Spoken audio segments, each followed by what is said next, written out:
Guilherme Moreira, boa tarde, bem-vindo ao nosso programa. Boa tarde, pessoal de casa, boa tarde, Caliel. Sempre um prazer estar aqui, né, prestando essa consultoria gratuita, como você falou, ajudando o pessoal que está em casa em assuntos que são tranquilos, mas que às vezes pelo caminhar da coisa acabam ficando complicados no caminho. E é isso aí, sempre um prazer estar aqui ajudando como possível. Muito bem, a gente tomou consciência hoje dos ministros, né, dos senhores que trabalham lá, senhores e senhoras. Mas eu tenho certeza que 99% das pessoas não têm a mínima ideia como é que funciona o processo de seleção desses ministros. Mas e aí, como é que funciona? É por tempo, é concurso público, é por idade, é por mérito ou indicação política?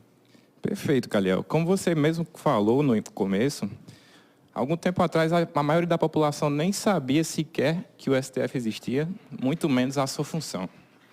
Ultimamente, com esses tempos conturbados de política, direita, esquerda, orientação religiosa, enfim, os ministros do STF foram muito acionados e, como eles são acionados, são obrigados a dar decisões que podem parecer muito controversas ou então mesmo ser, evidentemente, muito controversas. A partir dessa motivação, a gente precisa entender como chegam ali aquelas pessoas que integram o STF. Como aqueles 11 ministros chegaram ali, qual o caminho eles percorrem até sentar naquela cadeira. Falando resumidamente, o processo é bem simples. Quem escolhe o ministro do STF é o presidente da República. Mas não é uma escolha simples. Ela tem que, como a nossa Constituição preza, ela tem que ser baseada em requisitos simples, mas essenciais para o desempenho da função. 2 deles são os principais: notável saber jurídico e reputação ilibada. Perceba que são conceitos bem amplos. Apesar de serem uns conceitos assim bonitos de se ouvir, eles são conceitos bem amplos e não delimitam especificamente o que um juiz precisa ter para assumir a cadeira. Tanto que, apesar de juiz, não precisa sequer ter formação em direito, podendo outras profissões serem elegíveis para o cargo. Outros requisitos também acessórios para o cargo são a questão de ter entre 35, no mínimo 35 anos, e até 65, já que a aposentadoria obrigatória se dá entre 65 e 75, e ser brasileiro nato. O que é brasileiro nato? Brasileiro nascido em Brasil é efetivamente brasileiro. Por que essa obrigatoriedade de ser brasileiro nato? A linha sucessória da presidência da República, ela é bem extensa. Veja bem, a gente está falando agora da presidência da República. Uma vez que o presidente viaja, quem assume? O vice. Se o vice não estiver disponível, quem assume? O presidente do Congresso. Quem é o presidente do Congresso? É o presidente da Câmara. Aliás, o presidente da Câmara assume primeiro, o presidente do Congresso é o presidente do Senado. Não podendo assumir o presidente da Câmara, quem assume é o presidente do Senado. Não podendo também, tendo esses 4 seres políticos fora do jogo, quem assume é o presidente do STF, que no caso vai assumir a função de presidência da República cumulativamente com a função de presidente do órgão superior de justiça do Brasil. Muito bem, interessante. Essa questão de indicação do maior chefe do executivo, que é o presidente, de certa forma, não deixa uma suspeita de benefício futuro? Perfeito, Caliel. Aqui a gente vai entrar um pouquinho no âmbito da opinião. Eu concordo inteiramente com essa visão que a gente tende a ter em um primeiro tempo, né? Se quem indica o presidente do órgão superior, veja bem, existem 3 poderes que adentram o Brasil: judiciário, executivo e o legislativo. Todos têm funções muito bem definidas.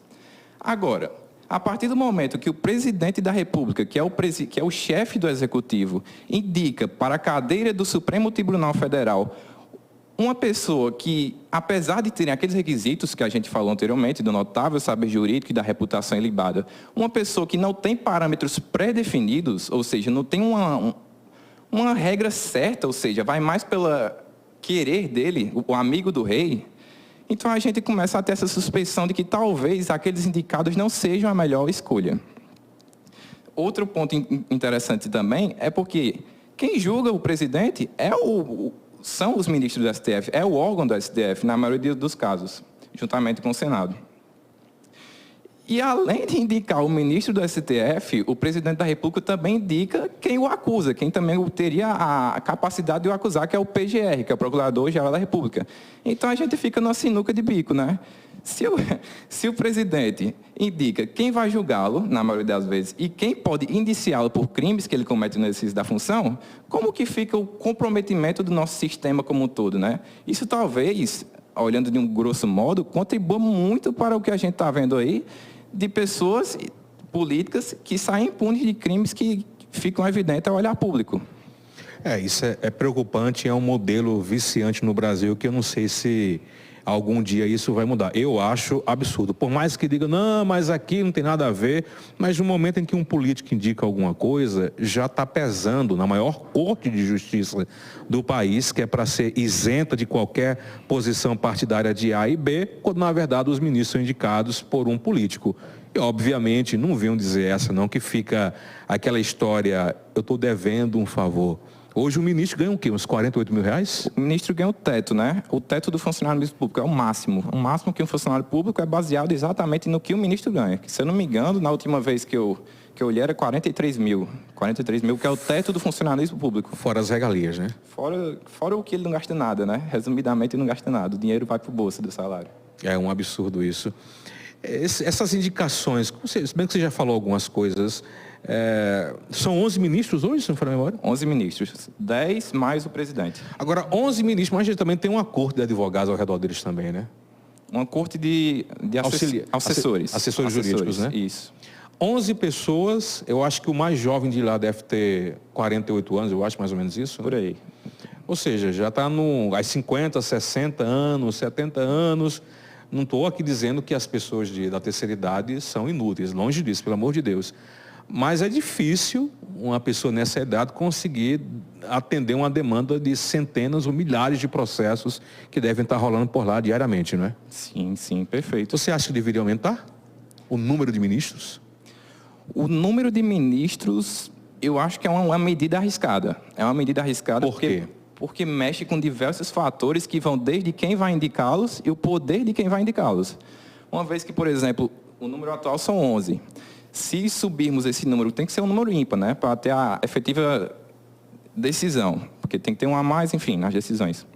Se a gente subisse para 21, por exemplo, o atual presidente, que é como funciona, que o presidente indica, o presidente da República, teria o poder de escolher metade da corte. E se as críticas de hoje em dia já rodam, falando de partido político, já rodam o PT por ter indicado, aliás, porque passou 14 anos, né, até o impeachment da Dilma, passou 14 anos no poder. Durante esses 14 anos, indicou diversos ministros. Então, se as críticas já rolam por ter o PT indicado grande parte da corte, e teoricamente, como você bem citou, talvez pesem as decisões com a questão dos favores de indicação, porque uma vez que um cidadão é elegido para entregar ao Supremo, ele chegou no topo da carreira, no topo do funcionalismo público, não tem mais para onde subir, você chegou ao máximo. Então isso aí gera, assim, alguns favores, né? Eita Brasil! Guilherme, algo mais a acrescentar? Só deixar claro também que essa questão de indicação ela é bem controversa, porque sempre vai existir a questão do amigo do rei. Apesar de a gente ter aqueles requisitos de notável saber jurídico, apesar de não precisar efetivamente ser formado em direito, em ciências jurídicas, e a reputação ilibada, veja que são muito abertos, são conceitos muito abertos, é facilmente driblável. E veja bem, a gente fazendo um retrocesso, voltando um pouquinho na história recente, a gente pode pegar os casos que ficam evidentes. O presidente que sucedeu a Dilma depois do impeachment foi o Temer. O Temer indicou nada mais do que o Alexandre de Moraes, o principal alvo das confusões que a gente teve nesse último percalço eleitoral. O Alexandre de Moraes teve que sair, ele era literalmente filiado ao PSDB, o partido do Temer, ele teve que se desfiliar para assumir a cadeira no Supremo Tribunal Federal.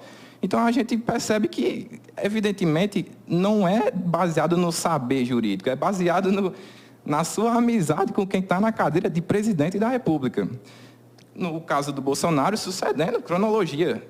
Depois do Temer, com a indicação do Alexandre de Moraes, que era do PSDB, o Bolsonaro indicou nada mais do que... Primeiramente, indicou o Cássio, que até dá para dizer que queria um representante do cristão, que representasse os valores dos cristãos, enfim... Mas logo depois indicou o AGU, o Advogado-Geral da União, que teoricamente é o assessor jurídico do presidente. É ele que presidente se resguarda ele para tirar dúvidas jurídicas.